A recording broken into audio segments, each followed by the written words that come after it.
రంగారెడ్డి జిల్లా ప్రజలను ఫార్మసిటీ బారి నుండి కాపాడగలిగామని ఇబ్రహీపట్నం కాంగ్రెస్ ఎమ్మెల్యే మల్రెడ్డి రంగారెడ్డి అన్నారు. సీనియర్ ఎమ్మెల్యేగా రంగారెడ్డి జిల్లా నుంచి మంత్రివర్గంలో స్థానం దక్కే అవకాశాన్ని పార్టీ నిర్ణయిస్తుందన్నారు.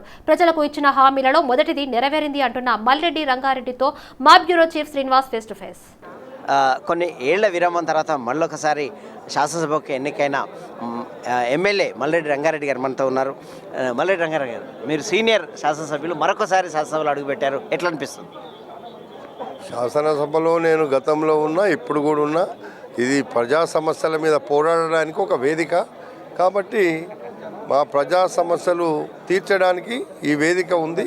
తప్పకుండా ప్రజల కోసం పనిచేస్తాం. ఇబ్రహీంపట్నం నియోజకవర్గం ప్రజలకు మీరు ముందుగా చేసే అంశం ఏంది? వాళ్ళ సమస్యలు ఏంటని మీ దృష్టిలో ఉన్నాయి, దేనికి ప్రాధాన్యత ఇస్తారు? ఫార్మాసిటీ రద్దు చేస్తామని చెప్పాము, ఫార్మాసిటీ రద్దు చేసినాము.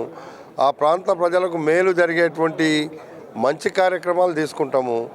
మా ప్రభుత్వమే ప్రజల ప్రభుత్వం కాబట్టి ప్రజా సంక్షేమ కార్యక్రమాలన్నీ మేము ఏదైతే మొన్న 6 పథకాలు అనౌన్స్ చేసినామో అన్నీ త్వరలో ఇంప్లిమెంట్ చేసే విధంగా పనిచేస్తాం. అంటే సీనియర్ ఎమ్మెల్యేగా మంత్రిమండలిలో చోటు దక్కే అవకాశం ఉందని ప్రచారం జరుగుతుంది, మీకున్న సమాచారం ఏంటి? తప్పకుండా పార్టీ అధిష్టాన వర్గం తీసుకునేటువంటి నిర్ణయానికి మేము కట్టుబడి ఉంటాం.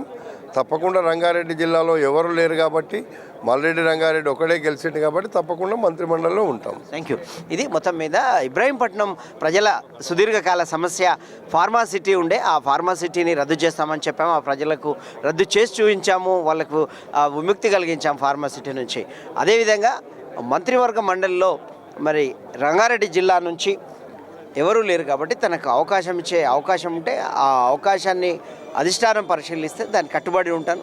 అది అధిష్టానం వైపు తీసుకునే నిర్ణయంగా చెప్తున్న పరిస్థితి Ibrahimpatnam MLA Malreddy Rangareddy. Camera person వేణుతో శ్రీనివాస్, సిటీ విజన్, హైదరాబాద్.